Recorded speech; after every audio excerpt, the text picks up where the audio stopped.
every single one of them had drama, so I'm hoping that these semi-finals will follow suit. It's shaping up to be a really, really good Champions League season right now, so I'm hoping the semi-finals don't disappoint.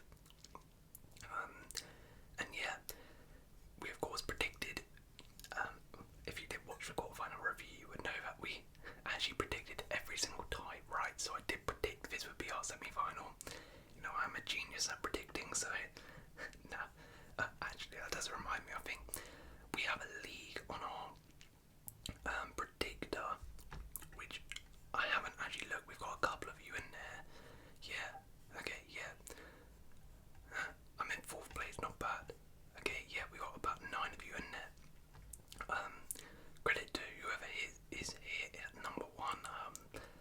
Yeah, maybe we can make that climb by making these predictions right. But yeah, let's begin. So, as always, disclaimer, I am recording this on Friday the 26th of April, so there may be team news changes or stuff like that, injuries that may occur on the weekend, which I may not know, but my predictions will probably stay the same.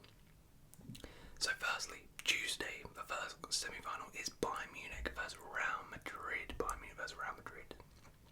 So, this, I guess, on paper, is the bigger tie in terms of these two are two of the heavyweights of European football, two clubs who have so many Champions Leagues with them, and two clubs who have a bit of a Champions League rivalry, if you like, especially during that run where Real Madrid got to the, three-peat Champions League, mainly the 2010s.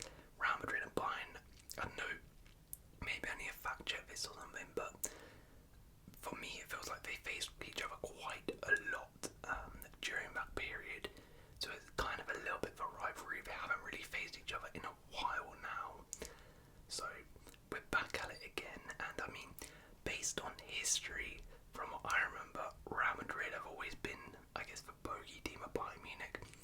Bayern Munich never really managed to get past Real Madrid. Madrid most of the time destroyed them, or mainly Ronaldo destroyed them back then, but this is so different. Real Madrid do that.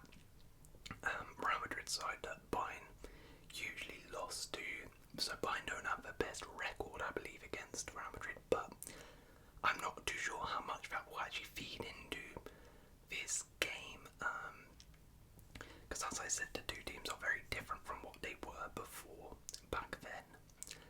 So first leg is at the Allianz. Now if you're Bayern, because of that, you cannot lose. You cannot lose this first leg. Ideally, you must win. A draw is not the worst result, but not great. Because Bernabeu, we all know Bernabeu, Champions League night.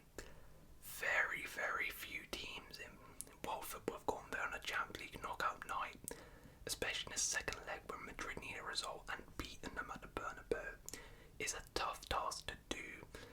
You know, you saw Man City first leg at the Bernabeu, they couldn't manage to beat them. The year before, City couldn't beat them at the Bernabeu when they won the Champions League. What was it, like 2022, where they went on that mad run? They knocked out PSG second leg at the Bernabeu. They knocked out Chelsea second leg at the Bernabeu. They knocked out Man City second leg at the Bernabeu. So Real Madrid are great at the Bernabeu. So if you're Bayern, if you lose this home game, this first leg, I think that might actually be the tie. Almost done. Not completely done, but almost done, because it's just such a tough place to go. But having said that, Bayern are also pretty good at home in the Champions League as well. You saw this year, right? They beat Arsenal in the last round at home, which is a pretty good result, and generally at home, Allianz is a very, very tough place to go and get a result. So this first leg is very, very crucial. Now, what I will say is there is of course, if you go on form, Real Madrid are the better side, and I think Real Madrid are generally probably the better side and definitely, or at least definitely had the better season. You know, they've only lost, I believe, one game in La Liga. Recently beat Barcelona in El Clasico. Lucas Vazquez was on fire in that game. Obviously knocked out the holders, Manchester City, which is a fantastic achievement. You know, not many teams have beaten Man City this season. Of course, they didn't necessarily beat them, went down to penalties, but over the course of 2 legs, you know, to get a result and not lose against Man City, that's very tough. Because, you know, Man City are such a good team. They are arguably the best team in the world. So for Madrid to do that, they are fantastic. And Madrid are, you know, on form. I guess you could say the best team in the world now. So Madrid are going to be a tough ask. And Bayern, obviously, at this point in Bundesliga, they've got nothing to play for in there. But the thing is, with Bayern though, is that we saw it against Arsenal. Arsenal were probably the better team over the course of the 2 legs, yet Bayern Munich still got the result because they just found a way to do it. They came with a game plan and they executed the game plan. It wasn't necessarily the prettiest thing in the world. They didn't blow away Arsenal at all, but they got the job done. So I don't think it's as straightforward as Real Madrid are, you know, one of the best teams in the world right now, arguably the best. Bayern Munich are not on the best of form, not playing well, so Madrid are winning. It's not as simple as that. There's also the Thomas Tuchel factor. Thomas Tuchel has faced Real Madrid and especially Carlo Ancelotti's Real Madrid before. As I mentioned, when Madrid won that Champions League title, they knocked out Thomas Tuchel's Chelsea, and they beat him in the first leg convincingly, but then they went away to the Bernabeu and actually beat Madrid, taking them to extra time before losing. So Tuchel, in the Champions League as well, generally has a fantastic record, quite a pragmatic coach. I don't know if this is really going to have too many goals. I think especially the first leg, it's going to be quite low scoring, not too many goals in it. Both teams are quite pragmatic with their approaches. Both teams have very solid defences, as we saw in the second legs. You know, Bayern, second leg against Arsenal, defensively brilliant. Real Madrid, second leg versus Man City, defensively brilliant. So I'm not sure there's going to be too many goals. I think both teams are going to have to rely on individuals to step up in this. Vinny, Bellingham, Musiala, Kane, Sane. It's going to come down to who of out those individuals for me are going to step up, because I think Tuchel and Ancelotti's game plans are going to sort of cancel each other out. And if I'm basing it on facts, Bayern Munich have the home factor. I don't think Madrid are going to go there and win. I don't think so. I think that's a bit of an art. I think Madrid are not necessarily going to go there with the game plan to win. I think they're more than happy to just get a point and then go second leg at the Bernabeu and back themselves to beat Bayern. But I don't think Bayern will have enough in the tank to beat Madrid. So I'm going to go 1-1. I think what will happen is potentially Bayern might score first. And then Bayern will do kind of what they did in the Arsenal game, just sit back, try to take that 1-0 lead back to the Bernabeu.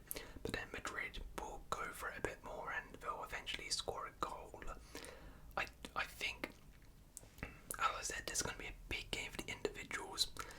You know, I'm looking at people like Harry Kane. You know, this is his moment really against Real Madrid. Let's see what you can do. Champions League semi-final. People question you turning up in those big moments, those big games. So this is a game for him.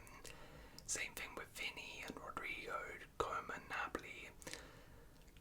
I think that, but I'm back in. I'm actually going to back. I think it'll be a Jude Bellingham goal. You know, he's played against Bayern a couple of times now. Usually does pretty well against them. Returning to Germany, I think Bellingham might score that goal, which is going to be crucial and get them a point to set up a fantastic second leg. And if you're asking me, actually I'll do that at the end. At the end I'll say who overall, based right now, who I think is going to go through in the ties. Okay, Dortmund versus PSG. Now this one is very, very interesting. interesting for multiple reasons. Firstly, these are two teams who are completely the opposite of Bayern and Real Madrid in terms of they don't necessarily have an illustrious history of Champions League, particularly PSG. Dortmund do have some, to be fair, but they're not like heavyweights on the European stage, that's for sure. But one of them will be making a final. PSG might be making their second ever final, and Dortmund might be returning to Wembley for the second time in their history in a Champions League final. And both of them in their their quarter-final ties, both of them overturned first leg defeats pretty impressively. And both of them, I really like this side because both of them as well, although he overturned it over those two legs, you could clearly see major cracks in both of their games. Dortmund, first leg at Atletico Madrid, that first half especially, was really, really poor. Second leg as well, they started off great and then they bottled it and then they came back. PSG, first leg, not so great. Second leg didn't start off well, but then the red card happened and then suddenly they were in control of the game and won it. So both of them not necessarily the most convincing sides, but they are doing very, very well, and one of them will make the final. Now Dortmund have been a bit iffy in the league, but the Champions League, this is really their saving grace, and to be fair, their recent ones been pretty good. Almost beat Leverkusen. I mean, everyone almost beats them, but 97th minute, unfortunately couldn't hold on there. Obviously beat Atletico Madrid. They have a really tough game against Leipzig coming up, which maybe could potentially take something out of them. I would say that would usually be a top 4 decider, so that would be a factor, but with Bundesliga likely getting a 5th spot for the Champions League, is not necessarily that important anymore. As for PSG, I mean, they're on scintillating form. They got 4-1, 4-1, 4-1, doing it well, of course, in Ligue 1. And I actually didn't realise this, but PSG are on for a treble right now. They're in the French Cup final. Ligue 1 is wrapped up, and of course the Champions League, technically they're on for a quad, because they have also won the Super Cup as well, so this could be an insane Mbappe farewell season, because of course this is likely to be Mbappe's last season. Now what adds to this tie even more is the fact that of course these two faced each other in the group stages. Now if I can remember back, I think the first leg, PSG, I think it was actually the first game where PSG beat Dortmund fairly convincingly. Dortmund at that time were going through quite a rough patch and did not look good at all in that game. So I'm not entirely sure how much I could read into that one, because Dortmund were just going through a really tough patch at that time. There were talks about Terzic losing his job, etc. So I'm not going to read into that one too much, but when they faced each other the second time, I'm pretty sure that was the final game week, right? Where no, it wasn't the final game week. It was, where was it? I remember the game. I think it was a draw. It might have been. Where? Dortmund, Milan. Okay, let me get the first one. Yeah, first one was 2-0 PSG. Mbappe did really, really well in that game as well. Mbappe absolutely cooked Dortmund. I swear it was match day 6, right? Yeah. Second leg was 1-1, but by this point, again, I don't think you can read too much into it, because Dortmund at this point had already qualified for the knockout stages, so they had nothing to play for, whereas PSG needed a result to go through, so Dortmund didn't necessarily take it too seriously, but it ended 1-1. Dortmund weren't too impressive, neither were PSG. So I'm not entirely sure how much you can read into that, but what it does do is it adds an interesting narrative here, because now both managers, both players have a sample of how the other team's going to play. It's going to be interesting to see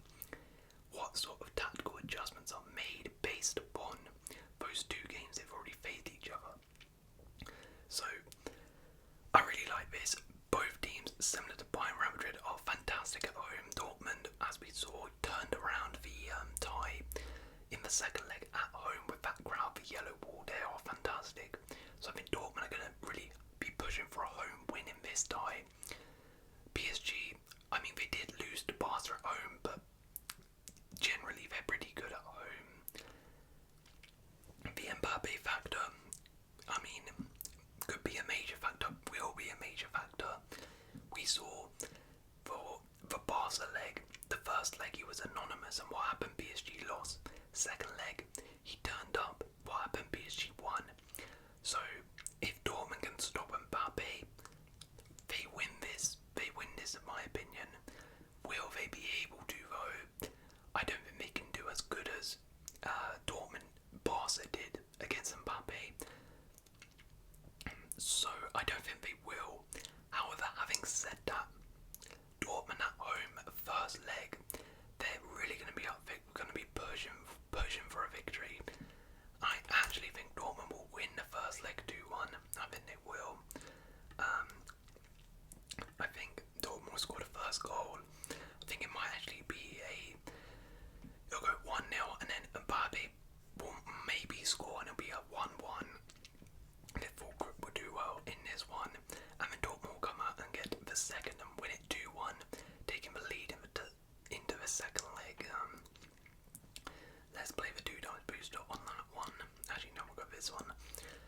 So, for me, if I was going to predict first impression who is going through in the tie, what is our final for Champions League in 2024, I would go, I think that Real Madrid are probably going to do it. I think if they get a 1-1, I would back them to win at the Bernabeu, just about. This one, I wouldn't be shocked if PSG turned this around if it ended 2-1, but I actually think Dortmund might hold on. So I think it might actually be a Real Madrid Dortmund final, which would be insane. I mean, the combinations are crazy. We could have an all-German final of Bayern vs Dortmund, and not only an all-German final, but it would be a repeat. It'll be at Wembley, of course. These two faced each other, was it 2013? At Wembley as well, where Bayern won, so that's another narrative, as well as Tuchel playing his own former club in Dortmund in a Champions League final. You could have the final, which I predicted, Real Madrid Dortmund, where Jude Bellingham returns first Dortmund in a Champions League final. Jude Bellingham on home soil in Wembley could potentially beat his former side and win it in Wembley.